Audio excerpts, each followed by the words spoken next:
সাইজে নেবেন বা বিভিন্ন সাইজে হয়। যদি ক্লায়েন্ট নির্দিষ্ট কোনো সাইজ না দেয় তাহলে আমরা ফ্ল্যাট ডিজাইনগুলো ব্রোশারের ডিজাইনগুলো A4 সাইজে দেব। যদি ক্লায়েন্ট নির্দিষ্ট কোনো সাইজ না বলে দেয় তাহলে আমরা A4 সাইজে CMYK কে কালার মোডে করব।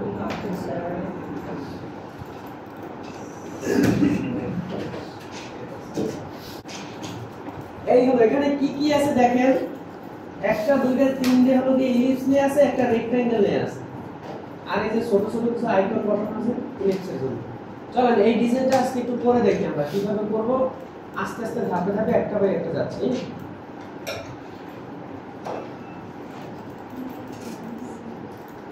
প্রথমে আমি সবাই একটু খেয়াল করেন, আমি এখান থেকে একটা ইলিপস নিয়ে নিলাম। ইলিপস নেওয়ার পরে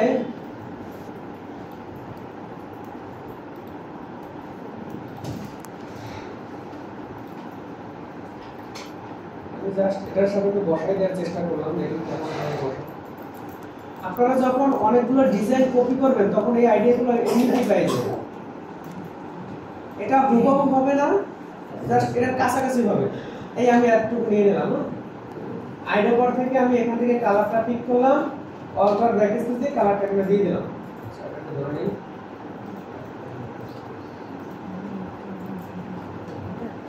আচ্ছা আরেকটা জিনিস খেয়াল করুন, আমি কালারটা অ্যাপ্লাই করছি কিন্তু কালারটা বসে না। এর কারণ হলো গিয়া এটা প্রথমে রাস্টার লেয়ার করে নিতে হবে, নাহলে কিন্তু বসবে না কালার। এবার যদি আমি কালারটা দিই কালারটা বসে যাবে।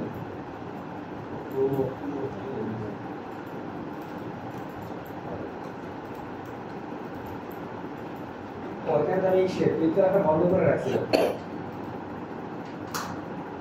কালারটা কিন্তু বসে গেছে। এখন এই স্টক কালারটা আমি নাম করে দিচ্ছি।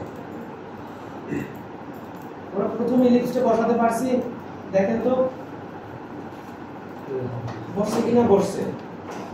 এরপরে উপরে আরেকটা ইলিপস নেব, এখানে দুইটা ইলিপস নেব আমরা। প্রথম ইলিপসটা নিয়ে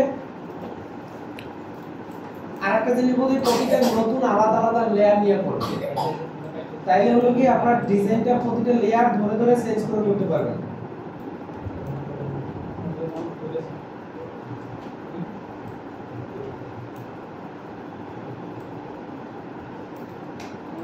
ব্ল্যাক কালারটা দিয়ে দিলাম এটা,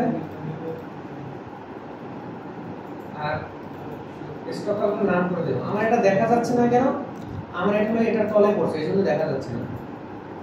আমি জাস্ট ওইটা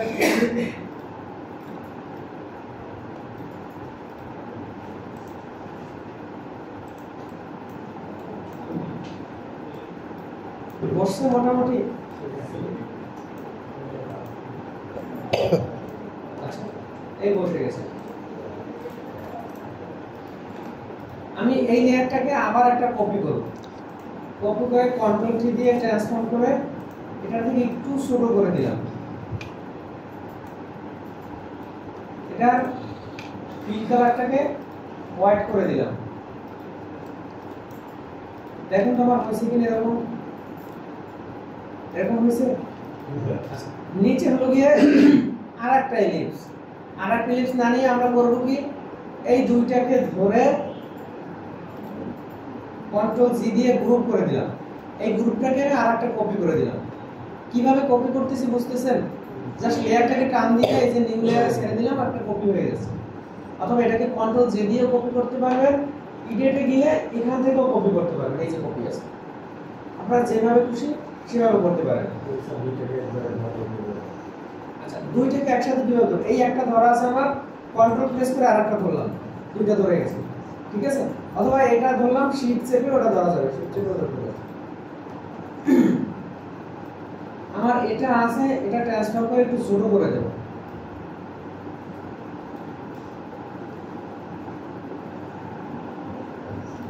এটা কি এভাবে বসছে? আর একটু বড় না?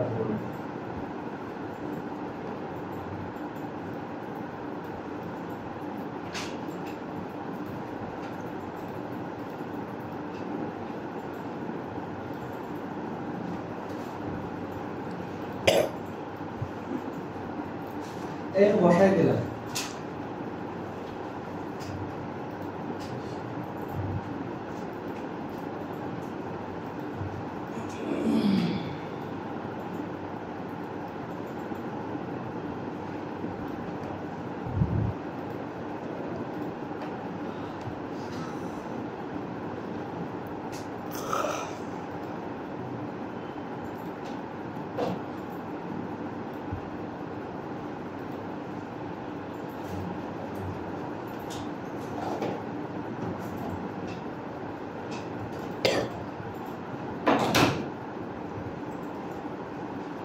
আচ্ছা এরপরে আছে কি কিছু লেখা আছে, আমি প্রত্যেকটা লেয়ার লক করে রাখলাম যাতে না লড়ে লেয়ারগুলো।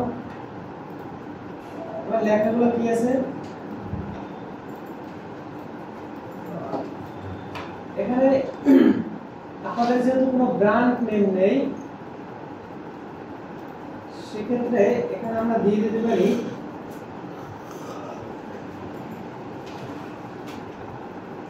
Brand name. আমি এখানে একটা বোল্ড ফন্ট ইউজ করি, সেটা হলো পপেন্স ফন্টটা ইউজ করব। আপনারা সবাই পপেন্স ফ্যামিলি ফন্টটা ডাউনলোড করবেন। কিভাবে ডাউনলোড করবেন দেখাই দিচ্ছি। হ্যাঁ, পপেন্স আমি এখানে বোল্ড ইউজ করতেছি,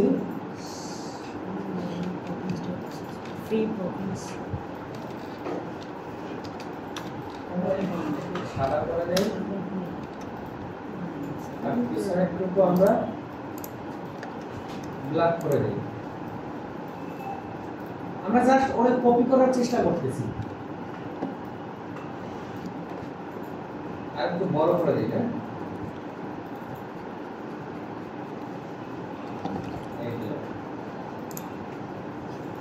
নিচে একটা লেখা আছে, নিচের লেখাটা কি হতে পারে একটু অনুমান করেন তো।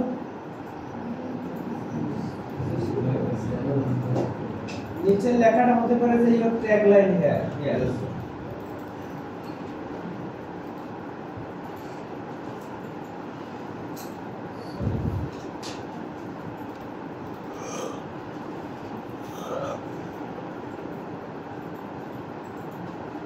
ট্যাগলাইন হিয়ার, এইটা অবশ্যই বোল্ড ফন্ট ইউজ করব না।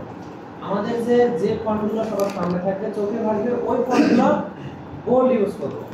এটাকে আমি রেগুলার ফন্ট করে দেই, এখান থেকে মিডিয়াম করে দেই, ফন্ট সাইজটা একটু বাড়াই দেই, না রেগুলার করে দেই, রেগুলার করে দেই।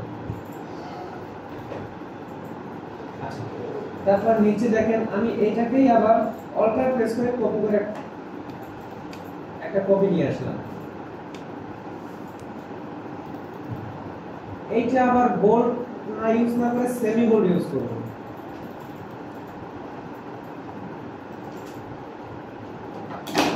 লেখার ফন্ট একই থাকবে স্যার?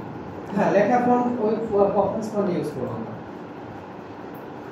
যে কোনো একটা ফ্যামিলি ফন্ট ইউজ করলে ওটার মধ্যে সব পাওয়া যাবে। অনেক ফ্যামিলি ফন্ট আছে,